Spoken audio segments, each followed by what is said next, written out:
إنما يخشى الله من عباده العلماء.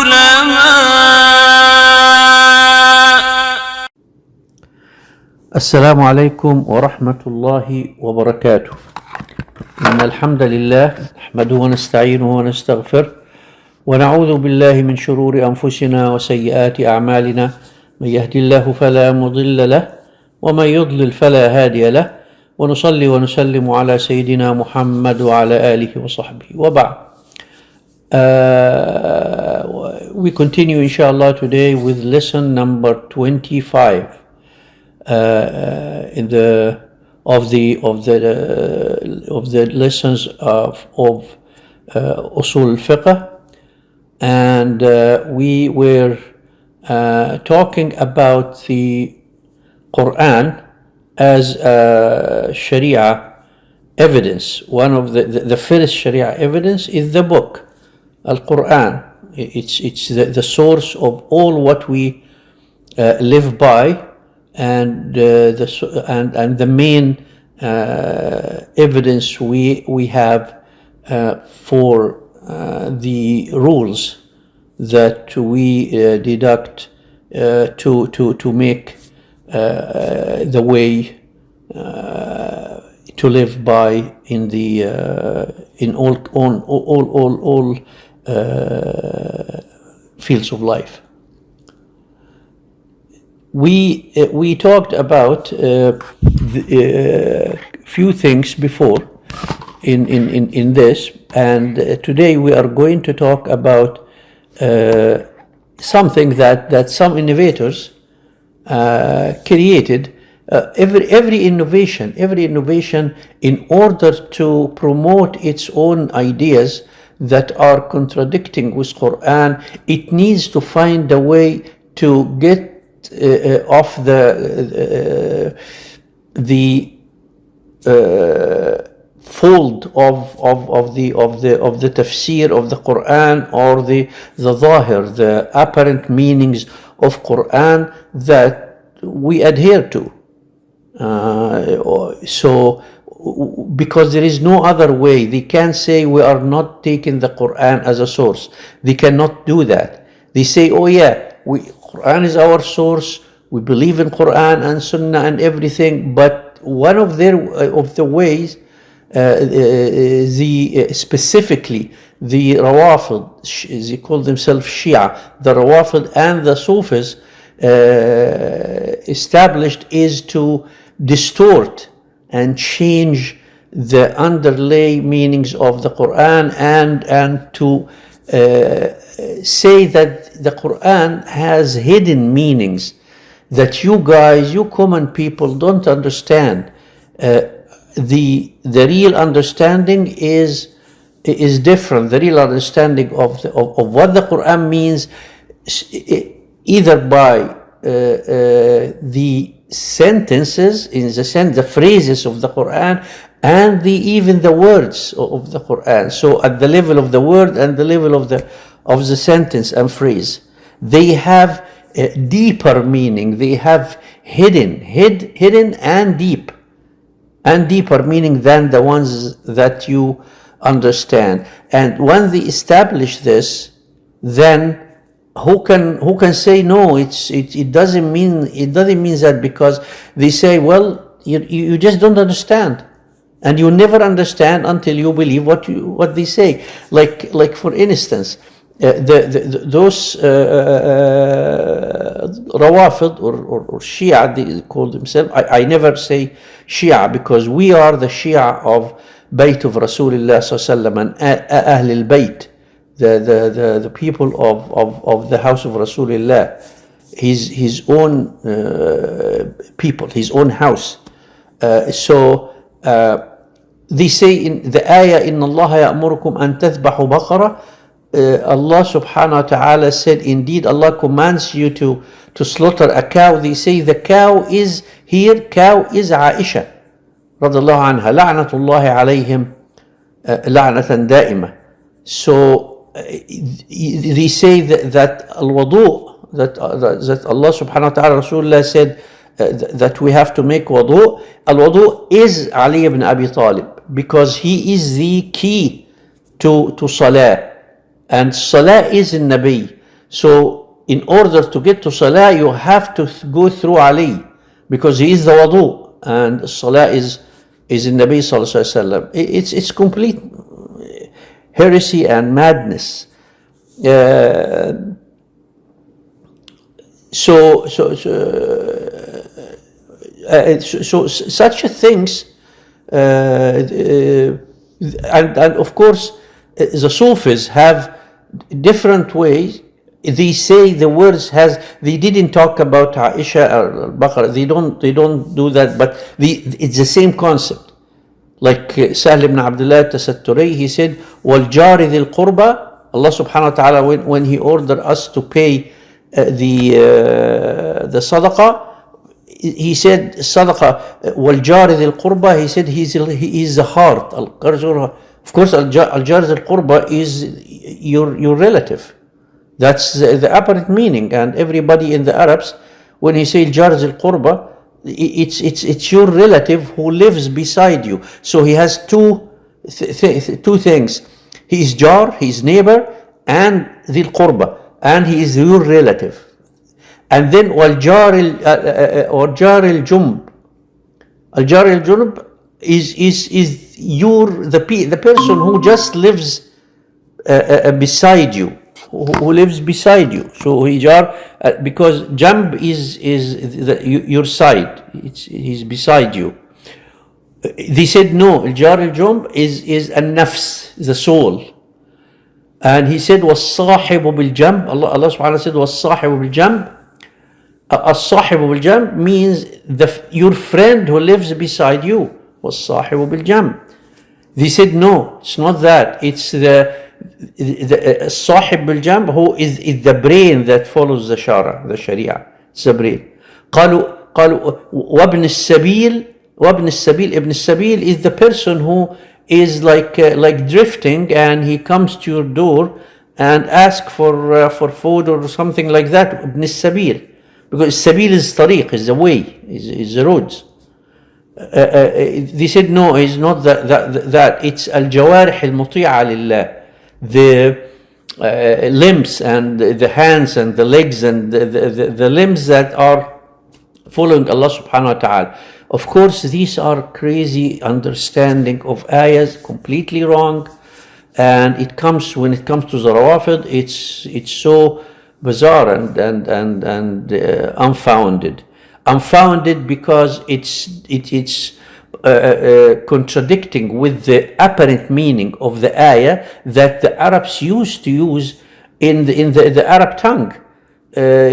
Because these letters, these words don't mean that, not even close to this. Arabs, when they say أن تذبحوا بقرة, means cow. You have to slaughter a cow. How and why it comes to Aisha? It's just heretic.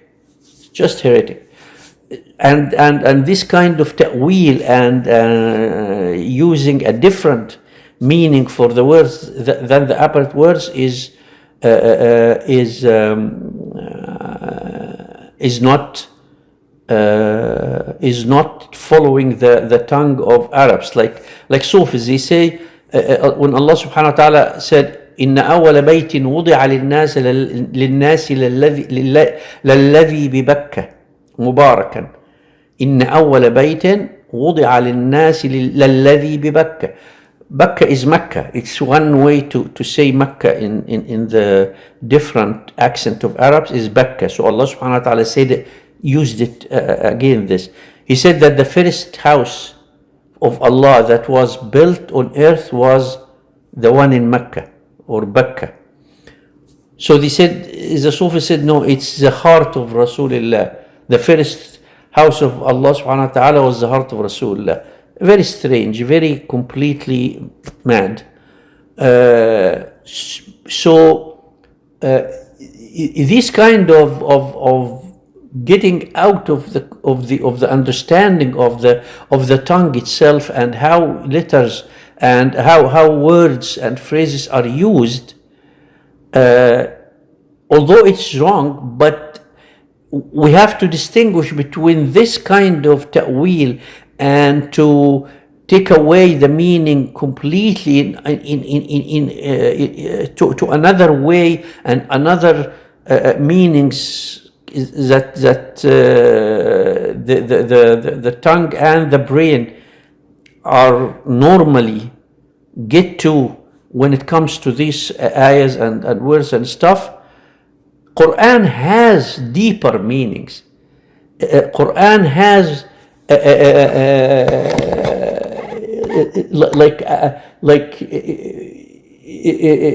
true meanings, but not everybody actually grasp these deep meanings.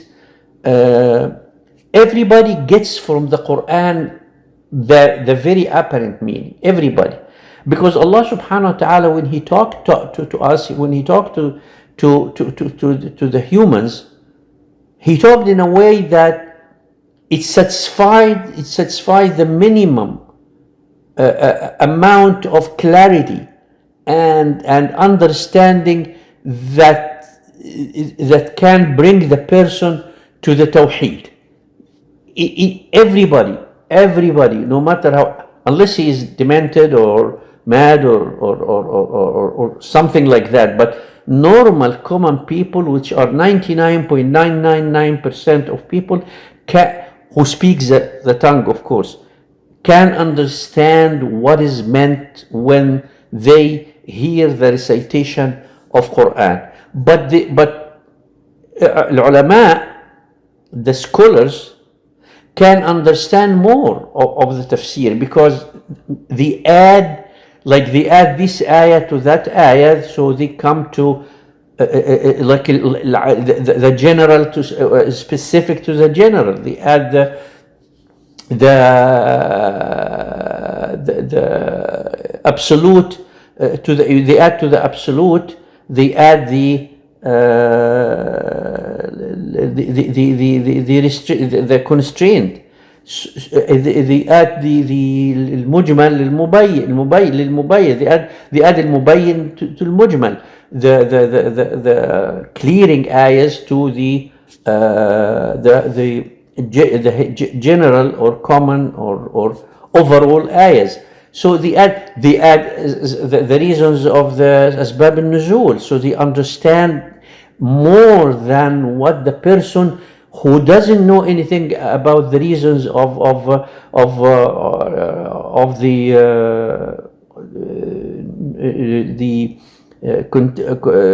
descending of Quran or the mutlaq, the am and the general and specific, and all these things that we studied before.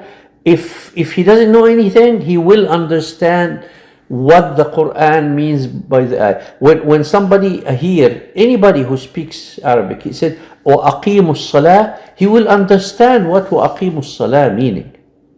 It's very simple, but some of the tafsir said أقيموا الصلاة has levels. There is أقيموا الصلاة. الذي يقيم الصلاة means he made the wudu really good. If you remember last time we said that Quran comes in the best way. Quran delivers the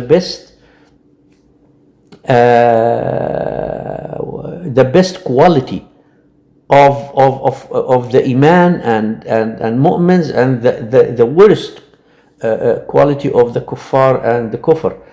So among that, or iman, the best level of iman. So when you talk about وَأَقِيمُوا الصَّلَاةِ in Quran, actually the highest level is when you do the wudu in the best way, complete wudu, and then you have the good niyyah, you stand, you make the iqamah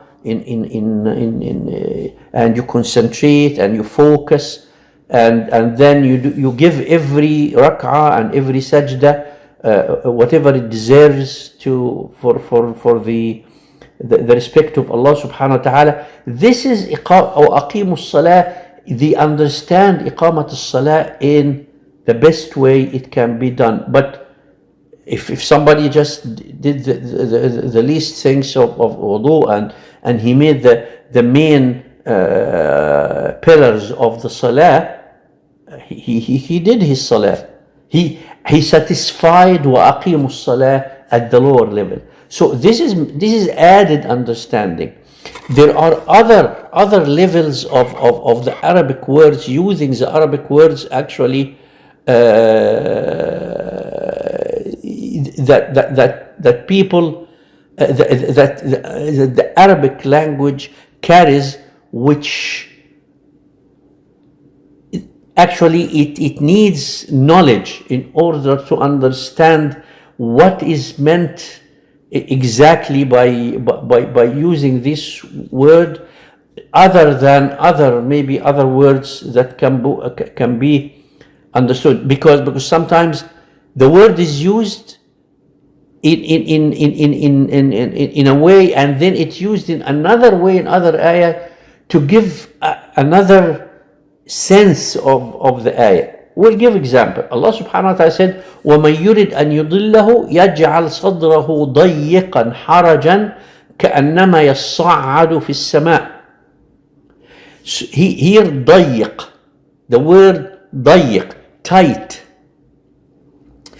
Then he used the word ضائق, which means tight as well, but in a way in اسم الفاعل, which is there is ضيق and there is ضائق. They are both tight, but when you say ضيق, Allah subhanahu wa ta'ala in the ayah فَلَعَلَّكَ تَارِكٌ بَعْضِ مَا يُوحَى إِلَيْكَ وَضَائِقٌ بِهِ صَدْرُكَ. So what is the difference between ضيق and ضائق? The difference is both are from the root ضيق or ضاقة. So it's the same root, but ضيق and ضائق. So the construction of the word is different, but it's the same root. But he used the ضيق in the first ayah because he means that he's talking about a kafir. Allah subhanahu wa ta'ala wants this person to be a kafir and ضال. وَمَنْ يُرِدْ أَنْ يُضِلَّهُ. Whoever Allah wants to misguide him, he make his chest ضيق. The word ضيق in Arabic gives the meaning of consistency and established thing. So the tightness is established and consistent, and in his chest, it's all the time, it's always there. But ضائق is اسم فاعل. اسم الفاعل means that it started with an act, and when the act stops, it finishes. It's not established. So he is talking to Rasulullah and he says, فَلَعَلَّكَ تَارِكٌ بَعْضٍ. It means he's talking to Rasulullah, he's saying that, what can you do about it? Allah said that he knows that there are hardships and stuff, so are you going to leave some of whatever revelation I am sending to you, Ya Muhammad? فَلَعَلَّكَ تَارِكٌ بَعْضِ مَا يُوحَى إِلَيْكَ. You are going to leave some of the religion, you are not going to deliver it. وَضَائِقٌ بِهِ صَدْرُكَ. And you are going to leave it because your chest feels tight, ضائق, from this, from this revelation. But he didn't use بعض ما يوحى إليك وضيق به صدرك. He said وضائق به صدرك, because Rasulullah ﷺ don't have this tightness established and consistent. It's from the feeling that they are resisting him, the kuffar and stuff. But when this is removed, his sadr is open for revelation, everything. So the use of the verb daqa is here used in a different way, ضيق and ضائق.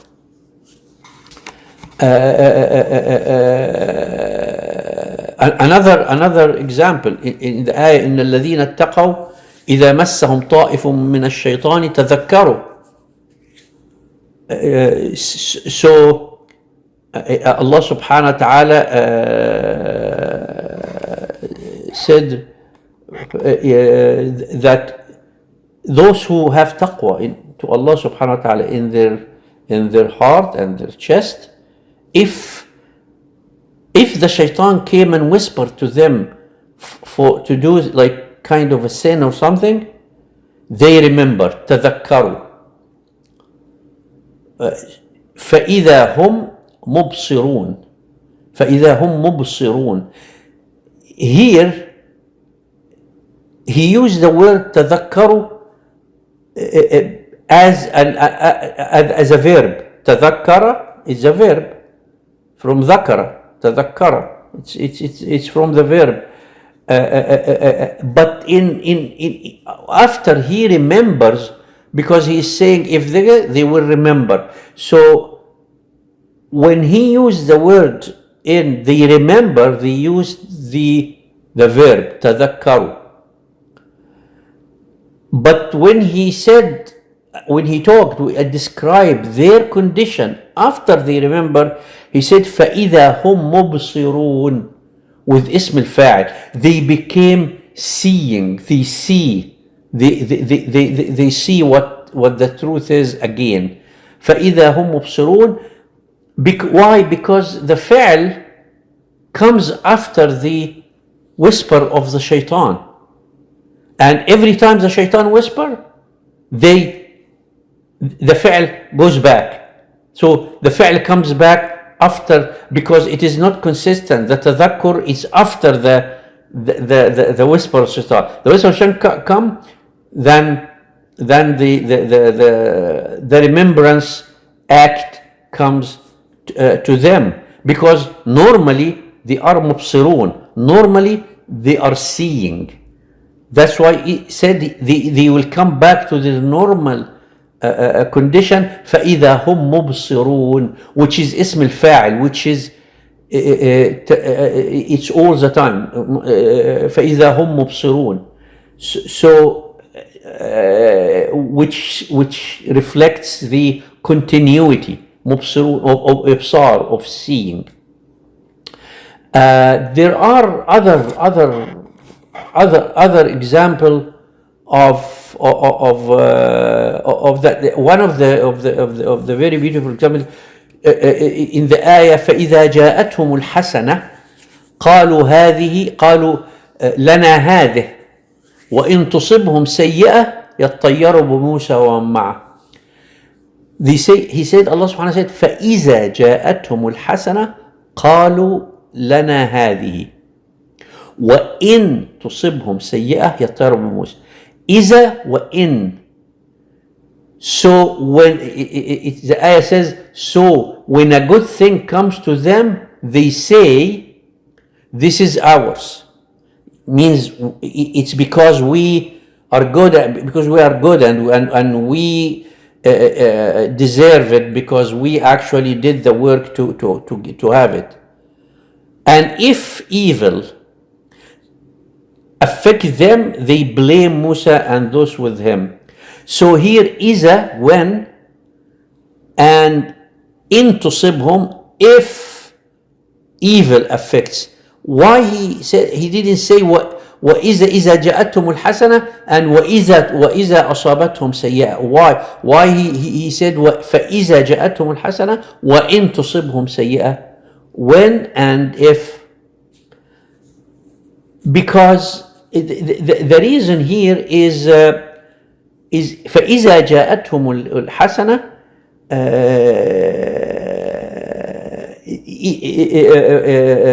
قالوا لنا هذه الحسنة. إذا جاءتهم الحسنة, it's actually because the good things happens all the time. Most of the time to humans, hasana comes. So إذا in Arabic reflects the continuity of the thing. فإذا جاءتهم الحسنة, and he said الحسنة with ألف لام التعريف. So it's all because the mercy of Allah and hasanat is always there.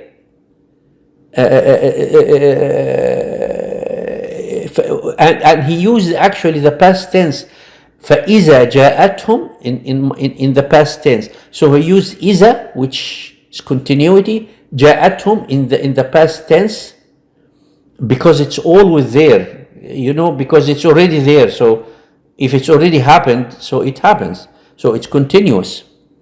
And in alif lam means continuity, al-hasana, it's all the time.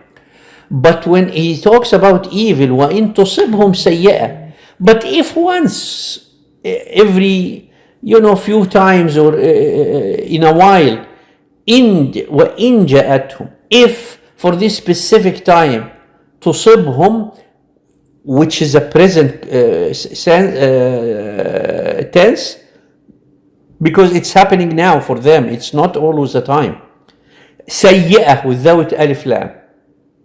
وإن تصبهم سيئة, if a bad thing just happens to them, they say, oh, Musa is the reason why we got this bad thing. So see in the ayah, فإذا جاءتهم الحسنة وإن تصبهم سيئة.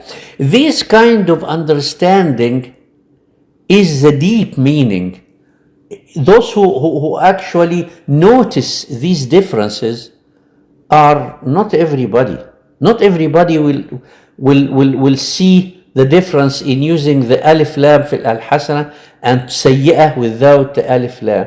Not everybody will understand the difference, the implication of إذا and in تصبهم, and the difference between جاءتهم with past tense, تصبهم with present tense. So this is what is meant, ulama means, with the deep meaning. It's not this hidden meaning that the Rawafid or the Sufis are understanding, which is a complete bizarre and has no foundation in neither in language nor in the common sense and the logic. So this is what ulama understand in, if you see one of the ulama of Al-Sunnah say باطن القرآن, he means this. He doesn't mean باطن القرآن that علي is الوضوء. No, he doesn't. He means that this kind of, it's not hidden to the scholars, but it's hidden to the common person. But when the common person reads these ayahs, he understands. He said, okay, if something good happened to Bani Israel, they say it's ours, and if something bad, I either use إذا for both or when for both. And the general meaning doesn't change really. It's very fine kind of message in the ayah. You see, so that is what they say. When we talk about that, we have to understand that to move the meaning of ayah from an apparent meaning to another meaning that to suit the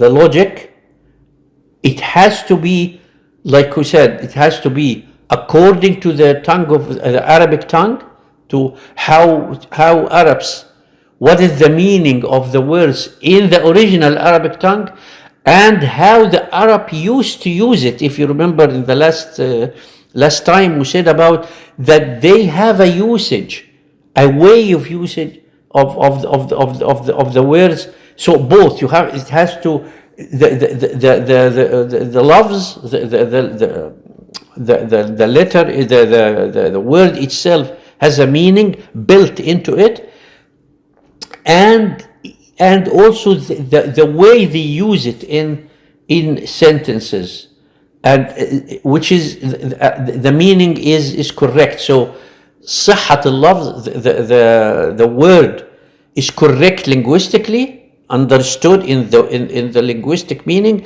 and the understanding of the word in the phrase is used in the right way.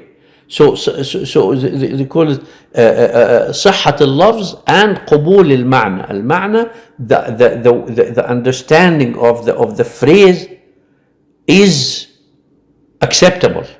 But the Shia, when they say the janaba, you know, they say about these very weird things. They say janaba means that their student, the student of Rawafid, committed a sin of telling the truth about their madhab to somebody else. He revealed the secret of Rawafid. Janaba, we know what janaba, when somebody have the intimate relation with his wife, he has janaba. Has nothing to do with revealing a secret to non-Rafidi. He said, they say al-ghusl, we know al-ghusl is to take the shower. The proper shower is the ritual one in order to remove the janaba. They say no, al-ghusl means a renewal of the commitment for those who did the janaba, who gave the secret, revealed the secret to non-Rafidi. Very weird. They say tahur is not, we know tahur is to get rid of the الماء طهورة, the ma that is clear from the dirt and is has satisfaction factors to be used for wudu and stuff like that. They say no, tahur is not that. The tahur is to disconnect yourself from any creed other than the creed of the Rawafid and following their imam. They said Siyam is not Siyam. That's the Sufis. Sufis say Siyam is Kashf al-Sirr. Fasting is not like the fasting. It has a batin meaning, a hidden meaning, which is that you reveal the secret of your understanding of their mazhab or their tariqah or their way. They say Al-Kaaba is Rasul Salam, and Bab Al-Kaaba is Ali, and Al-Safa is Rasul Salam, Al-Marwa is Ali. Crazy, right? They say Tawaf, the circling the Kaaba 7 times, is going around Rasulullah 7 times, which is the 7th Imam. That's why they have the Imams, they choose the 7, the Imam number 7, specifically for the Zaydiyah as well, the 7 Imam, because the Imamiyah, Isna Ashriyah, they don't take the 7, they go to the 12. I don't know, maybe because the 12 descendants of Musa alayhi salam. They say the fire, the fire of Ibrahim. قلنا يا نار كوني بردا وسلام على إبراهيم. This is not real fire. It's the anger of Namruz. It's the fire. It's what it is. There is no real fire.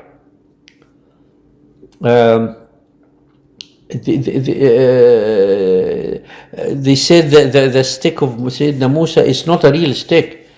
It's the proof that he taught the Sahara, the magicians.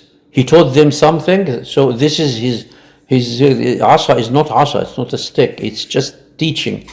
the thing. A lot of other things they have. They have the whole Quran, by the way, tafsir in this way. You know, and tafsir Muhyiddin ibn Arabi is a zindiq, the kafir, that is the imam of the biggest imam for the Sufis, especially like that in Turkey. They take Muhyiddin ibn Arabi he is their imam. He's their imam in the creed, in understanding, you know. So this they take his tafsir, which is called Al-Futuh Al-Makkiyah, the Mecca revelation for him.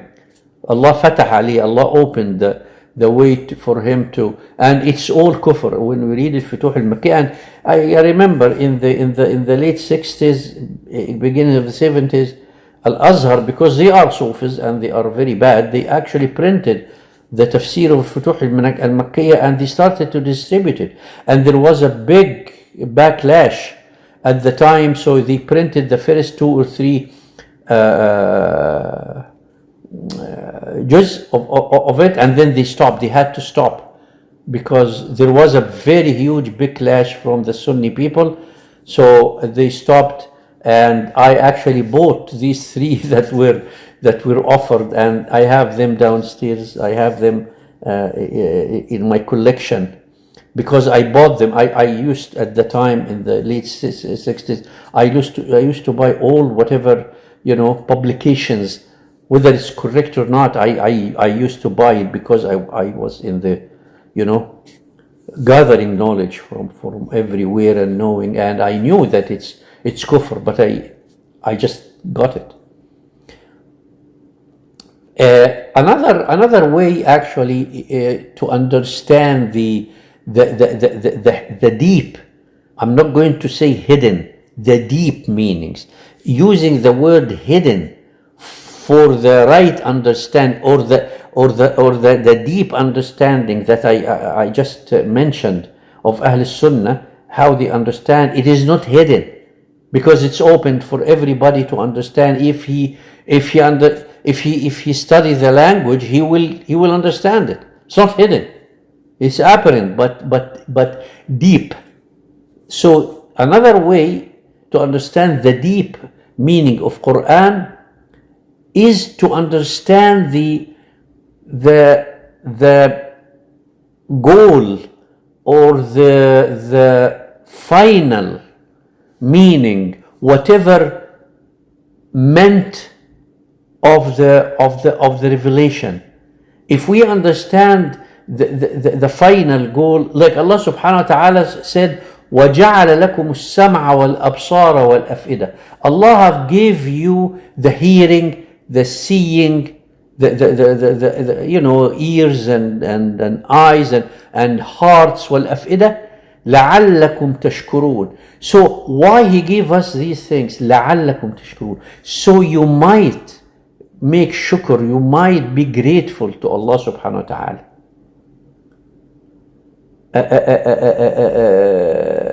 So this is why when we read, when Allah subhanahu wa ta'ala gave us ayahs about giving us these things, we say, oh, it's actually because of this.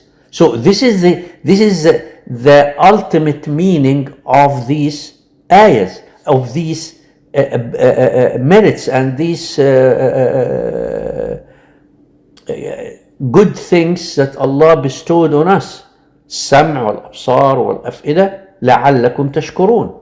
Allah subhanahu wa ta'ala said, فَاقْتُلُوا الْمُشْرِكِينَ حَيْثُ وَجَدْتُمُوهُمْ وَخُذُوهُمْ وَاحْصُرُوهُمْ وَاقْعُدُوا بِهِمْ كُلَّ مَرْصَدٍ. Allah subhanahu wa ta'ala said, so kill the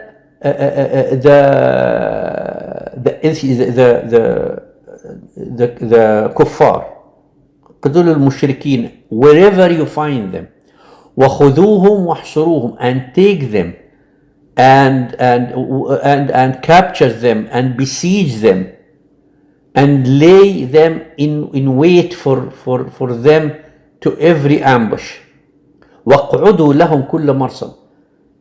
Ambush them and beware of them in every place, hiding, and in order to ambush them. وَاقْعُدُوا لَهُمْ كُلَّ مَرْصَدٍ. But why? Is this constant? Is this why we do that? We do that with the kuffar? No. فَإِن تَابُوا وَأَقَامُوا الصَّلَاةِ. So if they make tawbah, repent to Allah subhanahu wa ta'ala, and they became Muslim, and they أقاموا الصلاة وآتوا الزكاة فخلوا سبيلهم. Leave them. خلاص. It's done. They become Muslims, they done. We have no power over them anymore. That's in Surah At-Tawbah. So we have to. So this is why Allah subhanahu wa ta'ala said فَاقْتُلُوا الْمُشْرِكِينَ حَيْثُ وَجَدْتُمُوهُم. The reason is in order to make tawbah and make salah and atu zakah. Iqam as-salah and ita az-zakah here, making salah and paying zakah is a reference to Islam all together. It's not. So somebody said, oh, Allah said aqamu as-salah wa atu zakah, so I'll do that. I'm not going to make hajj. I'm not going to believe in siyam. No. It's just do this and that out of the general, which is the Islam altogether. And here is why the munafiqun, the hypocrites, because they don't understand the deep meaning of Quran, they said, okay, if we go to the masjid with them in salah and we pay them some money, then we become acceptable to them. So they become hypocrites because they didn't understand the deep meaning is the tawbah itself, the repent and becoming real Muslims, because iqam as-salah and ita az-zakah is just to give the person who accepts Islam like do 1, 2, like you said, etc. Do 1, 2, etc. Do the salah and ita az-zakah, etc. and the rest. So they only did these two, and they said, okay, now we are good. Yeah, you are good as hypocrites. You are not Muslims. So this is how we do the thing. It has to acceptable meaning and conforming with the Arabic language. And it has to be non-opposing to the Sharia. It doesn't give the person when this deep meaning, it can't oppose Sharia. It has to satisfy these three things: acceptability of the meaning, conformity with Arabic language, and non-opposition of the Sharia. And with this we actually finish the proof of the Kitab, of the Quran, and we move to the Sunnah, the prophetic traditions, the Sunnah of Rasulullah, which we are going to do next time inshallah in Dars number 26. Wassalamu alaikum wa rahmatullah.